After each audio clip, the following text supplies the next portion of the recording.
हरियाणा विधानसभा को लेकर भारतीय जनता पार्टी की 50 प्रत्याशियों की लिस्ट की बात चल रही थी, लेकिन भारतीय जनता पार्टी ने 50 की जगह 55 प्रत्याशी को मैदान में उतारा है। कौन कौन है इस वीडियो में मेरे साथ बने रहिए अंत तक। पूरे वीडियो में जिन भारतीय जनता पार्टी ने जिनको मौका दिया है और एक बार फिर भारतीय जनता पार्टी सरकार बनाने के लिए हरियाणा में दमखम के साथ लड़ेगी, तो प्रत्याशियों का नाम पूरी रिपोर्ट में देखिए किन किन नाम को भारतीय जनता पार्टी ने मौका दिया है। नमस्कार दोस्तों, जो उम्मीद थी हरियाणा विधानसभा चुनाव को लेकर भारतीय जनता पार्टी के जो हमने वादा किया था कि किन किन प्रत्याशियों का जो उम्मीदवार है उनका नाम चयन किया जाएगा, उसकी लिस्ट आने वाली है। तो सबसे पहले TPN 20 न्यूज़ पर आ चुकी है हरियाणा भाजपा प्रत्याशी की लिस्ट और 50 प्रत्याशियों की लिस्ट बताएंगे आपको। आप हमारे साथ आखिर तक जुड़े रहना। मैं SP सागर TPN 20 न्यूज़ से नमस्कार। तो पूरी लिस्ट के लिए सबसे पहले जो अपने भारतीय जनता पार्टी के सीएम जो नायब सिंह सैनी है उनको जो लड़वा से प्रत्याशी बनाया भारतीय जनता पार्टी ने, तो एक बार फिर नायब सिंह सैनी पर भारतीय जनता पार्टी ने भरोसा जताया है। अब दूसरे की बात करते हैं। कालका हरियाणा विधानसभा सीट से शक्ति रानी शर्मा को टिकट दिया है, जिसके बाद अगला तीसरा नंबर का जो प्रत्याशी है पंचकूला से ज्ञानचंद गुप्ता और चौथा अंबाला कैंट ने अनिल विज जो पहले सरकार में मंत्री रह चुके हैं, और अंबाला शहर से असीम गोयल को अंबाला शहर से कैंट से टिकट दिया है। इसके अलावा जो मुआना जो पड़ता है वो ST की सीट है अनुसूचित जनजाति, जिस पर संतोष सरवन को भारतीय जनता पार्टी ने मैदान में उतारा। आगे चलते हैं। सड़ौरा SC सीट पर बलवंत सिंह को भारतीय जनता पार्टी ने दोस्तों प्रत्याशी बनाया है। और आगे चलते हैं। आगे जो है 7 प्रत्याशियों के नाम के आगे अब 8वें की बात करते हैं। 8वां भारतीय जनता पार्टी ने जो प्रत्याशी घोषणा करी है वो जगधारी विधानसभा सीट से कुंवर पाल गुर्जर को प्रत्याशी बनाया भारतीय जनता पार्टी ने। दोस्तों यमुनानगर से बात करते हैं। यमुनानगर से घनश्याम दास अरोड़ा को प्रत्याशी बनाया। और रादौर से बात करते हैं। श्री श्याम सिंह राणा को प्रत्याशी बना 10वां प्रत्याशी। अगले चलते हैं। 11वां सहबाद से SC सीट पर सुभाष कलसाना को प्रत्याशी बनाया है भारतीय जनता पार्टी ने। 13वां प्रत्याशी की बात करते हैं। थानेसर से सुभाष सुधा को प्रत्याशी बनाया। पेहोवा से सरदार कमलजीत सिंह अज राणा को प्रत्याशी बनाया। 15वां नंबर के प्रत्याशी की बात करते हैं। गोहला SC सीट पर कुलवंत बाजीगर को प्रत्याशी बनाया। अगले 16वां करायल से श्रीमती कमलेश टांडा को भारतीय जनता पार्टी ने प्रत्याशी बनाया। अगले चलते हैं। कैथल विधानसभा सीट जो 16 नंबर है जिस पर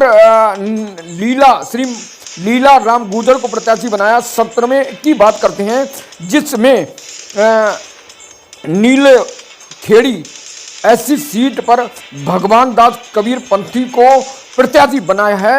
और अगले 18वें प्रत्याशी की बात करते हैं, जिसमें इंद्री से राम कुमार कश्यप को प्रत्याशी बनाया है। 19वें प्रत्याशी करनाल से बात करते हैं, जहां पर जगमोहन आनंद को प्रत्याशी बनाया है दोस्तों। और घरौंदा 20 नंबर के प्रत्याशी की बात करते हैं। हरविंदर कल्याण को प्रत्याशी बनाया।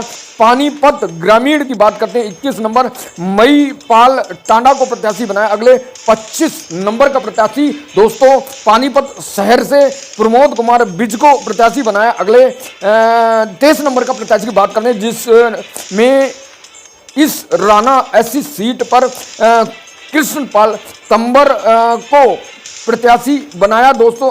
अगले चलते हैं। जो 24 नंबर का प्रत्याशी है और उसमें समालखा से श्री मनमोहन भड़ाना को प्रत्याशी भारतीय जनता पार्टी ने बनाया विधानसभा से।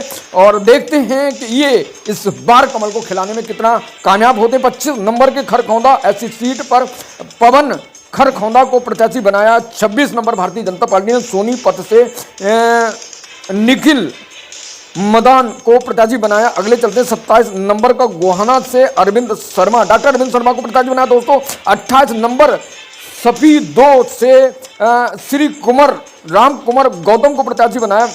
29 नंबर जींद से डॉक्टर कृष्णपाल मिठा को प्रत्याशी बनाया। अगले चलते 30 नंबर के प्रत्याशी ऊचाना कला से श्री देवेंद्र अत्री को प्रत्याशी बनाया। अगले चलते हैं 31 नंबर सुहाना से देवेंद्र सिंह बबली को भारतीय जनता पार्टी ने प्रत्याशी बनाया। दोस्तों अगले फतेहाबाद 32 नंबर का प्रत्याशी डूडाराम बिश्नोई को भारतीय जनता पार्टी ने प्रत्याशी बनाया है।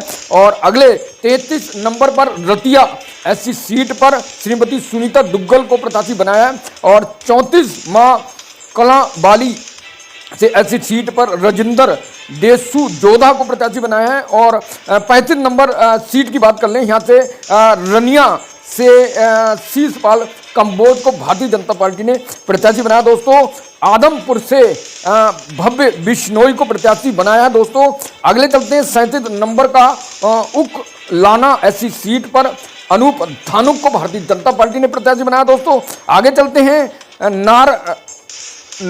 नोद से कैप्टन अभिमन्यु को प्रत्याशी बनाया। दोस्तों 39 नंबर हांसी विधानसभा सीट से विनोद भयाना को प्रत्याशी बनाया। दोस्तों अगले चलते हैं जिसमें 40 नंबर का प्रत्याशी बरबाला से रणवीर गंगवा को भारतीय जनता पार्टी ने प्रत्याशी बनाया। अगले चलते हैं हिसार 41 नंबर की सीट जिस पर डॉक्टर कमल गुप्ता को प्रत्याशी बनाया। अगले चलते हैं 42 नंबर का प्रत्याशी नलवा से रणधीर परिहार को भारतीय जनता पार्टी ने प्रत्याशी बनाया। अगले चलते हैं 43 नंबर लोहारू से जेपी दलाल को प्रत्याशी बनाया। 44 नंबर की बात करें, यहाँ से बरदगा से उपेद प्रसुबास को प्रत्याशी बनाया। अगले चलते हैं दादरी 45 नंबर विधानसभा सीट पर सुनील संगवान को प्रत्याशी बनाया है। और भिवाली की बात करें, यहाँ से भिवाली से श्याम सर्रापा को प्रत्याशी बनाया। अगले चलते हैं जो 47 नंबर प्रत्याशी है, तो शाम से श्रीमती श्रुति चौधरी को प्रत्याशी बनाया। 48 नंबर की बात करें तो यहाँ से जो है भवाली खेड़ा ऐसी सीट पर कपूर वाल्मीकि को प्रत्याशी बनाया। दोस्तों 39 नंबर की बात करें जिसमें हम से दीपक हुड्डा को प्रत्याशी बनाया। दोस्तों 50 नंबर की बात करें गढ़ी संपाला की लोई से श्रीमती मंजू हुड्डा को प्रत्याशी बनाया। दोस्तों 51 नंबर के प्रत्याशी कलानौर से ऐसी सीट पर श्रीमती रेणु डवाल को प्रत्याशी बनाया। अगले चलते हैं बहादुरगढ़ 52 नंबर के प्रत्याशी दिनेश कौशिक को प्रत्याशी बनाया। अगले चलते हैं 53 नंबर का प्रत्याशी जिसमें ओम प्रकाश धनगढ़ को प्रत्याशी बनाया बादली से। और आगे झंझर ऐसी सीट पर कप्तान बिरधाना को प्रत्याशी बनाया है। और आगे बेरी से जो 55 यानी 55 नंबर का प्रत्याशी बेरी से संजय नाला को प्रत्याशी बनाया है। तो जो 50 की बात हो रही थी दोस्तों, जिसमें 55 नाम की भारतीय जनता पार्टी ने घोषणा कर दी है। इस बार भारतीय जनता पार्टी एक बार फिर कमल खिलाने के उद्देश्य से 50 योद्धाओं को मैदान में उतार चुकी है। अब देखते हैं इनकी जो टक्कर होती है कांग्रेस से होती है। वैसे कांग्रेस का आम आदमी पार्टी का गठबंधन की चर्चाएं चल रही। उधर बसपा प्रमुख मायावती ने इनेलो से गठबंधन कर लिया है। अब देखते हैं कि जो प्रत्याशी भारतीय जनता पार्टी ने उतारे हैं वो गठबंधन में दूसरे प्रत्याशी को हरा पाएंगे या नहीं। और नरेंद्र मोदी भारतीय जनता पार्टी एक बार फिर नायब सैनिक के नेतृत्व में जो है सरकार को बनाने के लिए और युद्ध स्तर पर स्टार प्रचारक की तैयारी कर दी है। और स्टार प्रचारक बहुत जल्दी मैदान में उतरेंगे। और ये जो चुनाव होने वाला है उसमें भारतीय जनता पार्टी एक बार फिर कमल खिलाएगी। अब देखते हैं कमल खिलेगा या नहीं खिलेगा, लेकिन जो मुकाबला है वो कांग्रेस और बीजेपी के बीच में है। अब देखते हैं भारतीय जनता पार्टी अपनी खोई हुई जमीन को क्या वापस पा पाती है। तो जो हरियाणा राज्य से जुड़ी विधानसभा की हर अपडेट के लिए, राजनीतिक अपडेट के लिए मेरे साथ कनेक्ट रहें और आपको हर न्यूज़ आपको मिलेगी। प्लीज़ अगर आप चैनल पर नए हैं तो वीडियो को लाइक कर लें और चैनल को सब्सक्राइब कर लें और मेरे साथ बने रहें हरियाणा की हर न्यूज़ के लिए। तो जय हिंद, नमस्कार, thank you so much watching this video.